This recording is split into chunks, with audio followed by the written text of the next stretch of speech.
Hello friends, welcome to దేవాంష్కా stories. ఇప్పుడు మీరు వినబోతుంది ఒరే బాబు ఒసే మరిదిలా స్టోరీలోని 55వ భాగం. షాక్ నుంచి చేరుకున్న సీత చప్పట్లు కొట్టగానే రామ్ నందితని దూరం జరిపి ఎదురుగా చూసేసరికి సీత ఎర్రబడ్డ కళ్ళతో రామ్ వైపు చూస్తూ, వావ్ మిస్టర్ అభిరామ్, ఆఫీస్లోనే మీ దుకాణం ఓపెన్ చేశారన్నమాట. కంటిన్యూ. అనవసరంగా వచ్చి డిస్టర్బ్ చేశానేమో కదా అని వెనక్కి తిరగగానే రామ్ సీత మాటలకి షాక్ అయినవాడు తనని అపార్థం చేసుకొని వెళ్ళిపోతూ ఉంటే కంగారుగా సీత దగ్గరికి వెళ్ళి తన చేతిని పట్టుకొని, ఏంటి సీత, ఇదంతా నువ్వు నమ్ముతున్నావా? నేను ఇలా చేయగలనా? నీకు తెలియదా నేనేంటి అనేది అని అడిగాడు. సీత కోపంగా చేతిని విదిలించి కొట్టి, నేను ఇన్నాళ్ళు అదే అనుకున్నాను, మీరు నాకు మాత్రమే సొంతమని. కానీ మీరు మరొకరి ప్రాపర్టీ కూడా అయిపోయారని ఊహించలేదు అని నందిత వైపు చూస్తూ చెప్పి, ఎనీవే కంగ్రాచ్యులేషన్స్, కొత్త రిలేషన్ స్టార్ట్ చేశారు కదా అని అంది. ఏయ్, పిచ్చిగా మాట్లాడకు.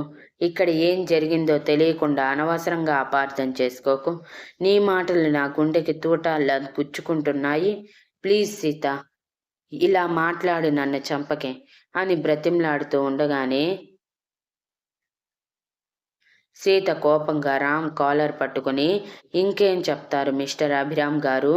నేను బోర్ కొట్టేశాను, కొత్త అమ్మాయిని వెతుక్కున్నాను అని చెప్తారా? అయినా మీ మగాళ్ళు అందరూ ఎందుకు ఇలా ఉంటారు? పెళ్ళాం దగ్గరైతే చాలు, ఆ పెళ్ళాం మీద మోజు తీరిపోయి 2 రోజులు దూరం పెట్టింది అని అనుకుని మరో అమ్మాయిని చూసుకోవటం మీ జన్మ హక్కా ఏంటి? పైగా మమ్మల్ని ఎప్పుడెప్పుడు వదిలించుకుందామా అని ట్రై చేస్తూ ఉంటారు అని కంట్లో నుంచి కన్నీళ్లు జారిపోతూ ఉంటే అంది. ఇంతలో నందిత రామ్ దగ్గరకు వచ్చి రామ్ భుజం మీద చేయి వేసి, అది లేకపోతే ఏంటి అభి, నేను లేనా నీకోసం? తనని వదిలే, మనమిద్దరం హ్యాపీగా పెళ్లి చేసుకోవచ్చు. అయినా నీ మీద ఇంత నమ్మకం లేని పెళ్ళాంతో ఎన్నాళ్ళని ఉంటావు చెప్పు? అసలు ఏం జరిగిందో కూడా తెలుసుకోకుండా ఇలా నీ మీద అరుస్తుంది అంటే నీ మీద చాలా నమ్మకం ఉందని అర్థమవుతుంది. అందుకే దాన్ని వదిలేసి నన్ను పెళ్లి చేసుకో. అందానికి అందం, ఆస్తికి ఆస్తి అన్నీ నీ సొంతమవుతాయి అని సీత వైపు పిచ్చి కోపంగా చూస్తూ అంది. సీత నందిత కోపానికి మనసులోనే నవ్వుకుంటూ, అవునవును, చేసుకోండి, హ్యాపీగా పెళ్లి చేసుకొని సంతోషంగా ఉండండి. మీ మధ్యలో నేనే అడ్డంగా ఉన్నాను కదా, అందుకే మీ జీవితం నుంచి నేనే వెళ్ళిపోతాను అని కోపంగా చెప్పి రామ్ పిలుస్తున్నా పట్టించుకోకుండా ఆఫీస్ నుంచి బయటికి వెళ్ళిపోయింది. రామ్ కోపంగా నందిత చెంప మీద కొట్టి, ఎంత పని చేశావే? నీ వల్ల నేను సీత దృష్టిలో దిగజారిపోయాను కదే. ఎప్పుడూ లేనిది సీత మొదటిసారి నా మీద అనుమానపడింది. అసలే సీత ఎక్కడ దూరమవుతుందో అని క్షణక్షణం నేను భయపడుతూ ఉంటే దాన్ని నిజాన్ని చేస్తూ నా ప్రాణాన్ని నా నుంచి దూరం చెయ్యాలని చూస్తున్నావు కదా, అలా ఎప్పటికీ జరగనివ్వను, పోవే బయటికి అని మెడపట్టి బయటికి గెంటేసి సీత కోసం బయటికి వెళ్ళాడు. కానీ సీత ఎక్కడా కనిపించక తన ఫోన్కి ట్రై చేశాడు. కానీ సీత ఫోన్ స్విచ్ ఆఫ్ రావటంతో, సీత ప్లీజ్, నువ్వు చూసిందే నిజమని ఎలా అనుకుంటున్నావే? నా గురించి నీకు తెలియదా అని తల పట్టుకొని అక్కడే మోకాళ్ళ మీద కూలబడ్డాడు. రామ్ వెనకే వచ్చిన నందితకి రామ్ని అలా చూసి కొంచెం బాధగా అనిపించి తన భుజాల మీద చేతులు వేసి, బాధపడకు అభి, మనకి సొంతమైంది ఎప్పుడూ మన నుంచి దూరం కాదు అని చెప్పి తన కారులో వెళ్ళిపోయింది. రామ్ నందిత మాటలు పట్టించుకునే పరిస్థితుల్లో లేడు. సీత ఎక్కడ ఉంది, ఎలా ఉంది, ఒకవేళ ఇంటికి వెళ్ళిపోయిందేమోనని వాచ్మెన్కి ఫోన్ చేసి అడిగాడు. కానీ ఇంకా రాలేదని తెలిసి వెళ్ళటానికి టైం పడుతుందేమో, ఒకవేళ వస్తే ఫోన్ చేసి చెప్పమని చెప్పి సీత కోసం రోడ్ల మీద పడిపోయాడు. అదంతా తెలియని కృష్ణ నిత్య వాళ్ళ పనులలో వాళ్ళు ఉన్నారు.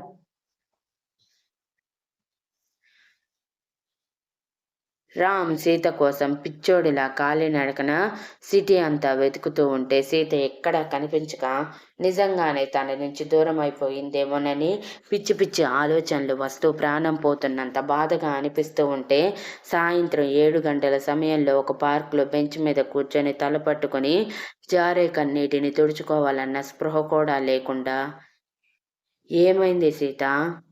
ఎందుకు ఇలా ప్రవర్తిస్తున్నావే? నీ కళ్ళల్లో బాధ నాకు కనిపిస్తుంది కానీ నీ మనసులో బాధ నాకెలా తెలుస్తుంది నువ్వు చెప్పండి.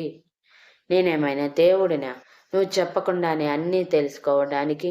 ఎందుకు ఇలా నన్ను బాధ పెడుతున్నావు సీత? ఇంతకు బదులు ఒకేసారి నన్ను చంపేయొచ్చు కదే అని అనుకున్నాడు.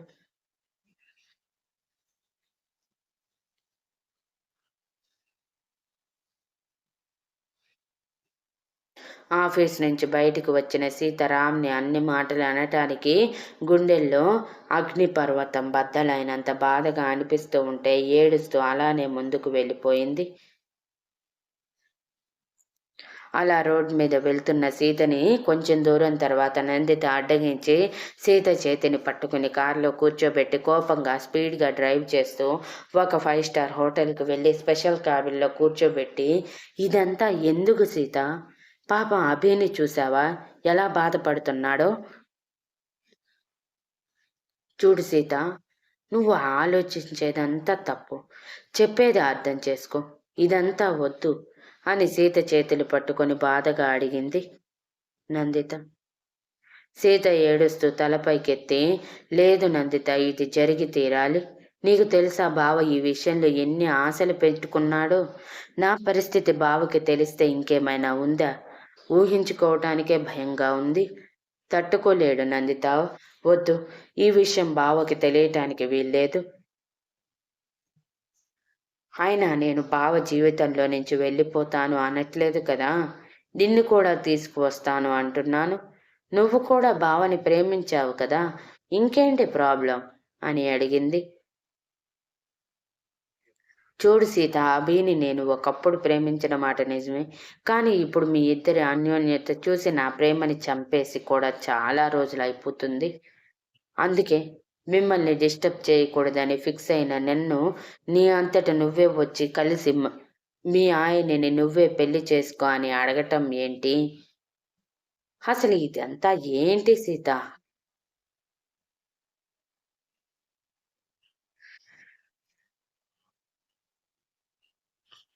ముందు పద, మనం వేరే ఎక్కడైనా చూయించుకుందాం. నా మాట విను సీత. ఒక్కసారి కన్ఫర్మ్ చేసుకుంటేనే కదా నిజమో అబద్ధమో తెలిసేది అని బ్రతిమలాడింది నందిత. లేదు నందిత, 1కి 2 సార్లు కన్ఫర్మ్ చేసుకున్నాకే నేను ఈ డెసిషన్ తీసుకున్నాను. అందుకే నిదానంగా బావకి దూరం అవుతున్నాను. నువ్వు నిదానంగా బావకి దగ్గరవ్వు, తనని పెళ్లి చేసుకో. ప్లీజ్ నందిత, ఈ ఒక్క హెల్ప్ చేయి అని ఏడుస్తూ అడిగింది సీత. పిచ్చి పట్టింది సీత నీకు? అసలు ఇది జరిగే పనే కాదు. నువ్వు దూరమైనంత మాత్రాన అభి మరో పెళ్లి చేసుకుంటాడని అనుకోకు. అది నన్నైనా సరే. చూసావా ఈరోజు ఏం జరిగిందో? ముద్దు పెట్టమని చెప్పావు, పెట్టాక అభి ఎంత బాధపడతానని ఆలోచించలేకపోయావు. అలాంటి పిచ్చి పిచ్చి ఆలోచనలు చేసి అభిని బాధ పెడుతున్నావు సీత. జీవితాంతం సంతోషంగా చూసుకుంటాను అని చెప్పి నువ్వే బాధ పెడుతూ ఉంటే అభి ఇంకెంత కృంగిపోతాడు చెప్పు. ఇలాంటి టైంలో అభి చెడు అలవాట్లకి అలవాటు పడితే ఏం చేస్తావు అని కోపంగా అడిగింది సీత చాలా నమ్మకంగా. నా బావ ఎటువంటి చెడు అలవాట్లకి బానిస కాడు. నాకు నమ్మకం ఉంది. ఎంత బాధలోనైనా తనని తాను నిలదొక్కుకోగలడు అని అంది.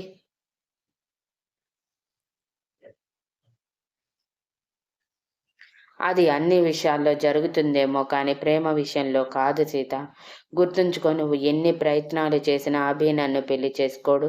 ఇక నుంచి ఇలాంటి పిచ్చి పిచ్చి ప్రయత్నాలు చేయటం ఆపేస్తే నీకు, నాకు, అభికి అందరికీ మంచిది అని సీరియస్గా అంది. అంటే నువ్వు కూడా నాకు హెల్ప్ చేయవా నందిత అని ఏడుస్తూ అడిగింది సీత. ఉప్చ్! సీత, నీకు పూర్తిగా పిచ్చి పట్టింది.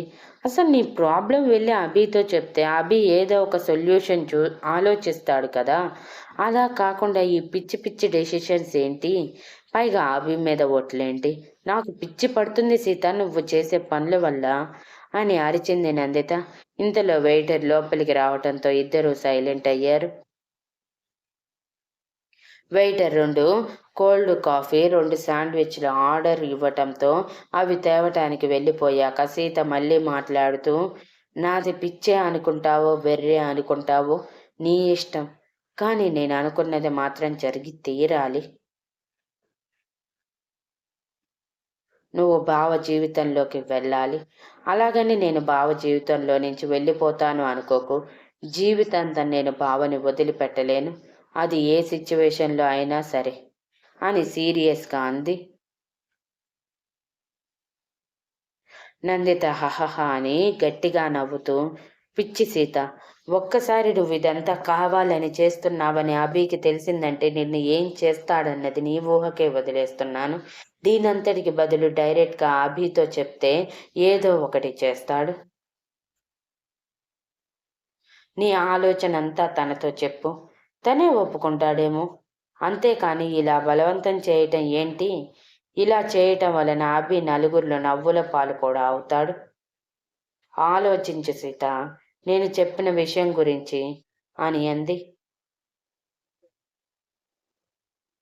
ఆలోచించటానికి ఇంకేం లేదు నందిత, నేను ఫిక్స్ అయ్యాను అని అంటూ వెయిటర్ ఆర్డర్ చేసినవి తీసుకురావటంతో సీత కాఫీ తాగేది కాస్త రామ్ తన కోసం బాధపడుతూ ఉండుంటాడు అనిపించి అవి నోటి వరకు వెళ్ళింది కూడా లోపలికి వెళ్ళలేక కిందకి జార్చి, నేను ఏమీ తినను నందిత, నువ్వు తింటే బయలుదేరుదాం అని అంది.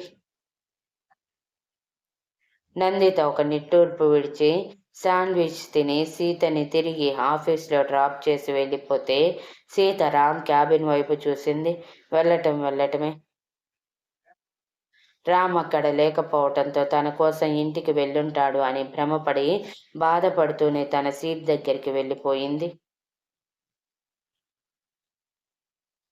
సాయంత్రం ఎప్పుడో క్యాబ్ బుక్ చేసుకొని ఇంటికి వెళ్ళి రామ్ కోసం ఇంట్లో అంతా వెతికిన సీత అప్పుడే ఊరంతా సీత కోసం వెతికి నీరసంగా ఇంటికి వచ్చిన రామ్ కనిపించి కంగారుగా కిచెన్లోకి వెళ్ళి వాటర్ ఆల్రెడీ బయట నుంచి తీసుకువచ్చి స్నాక్స్ తీసుకువచ్చి రామ్ ఎదురుగా టేబుల్ మీద పెట్టగానే రామ్ తలపైకెత్తి ఎదురుగా సీతని చూసి పోయిన ప్రాణం తిరిగి వచ్చినట్టయి ఒక్కసారిగా సీతని తన మీదకి లాక్కొని గట్టిగా హత్తుకొని, ఎక్కడికి వెళ్ళిపోయావే?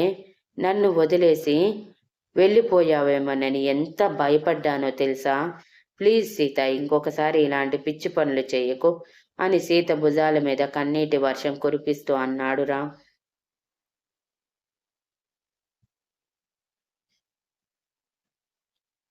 Thank you for listening and please like, share, comment and subscribe.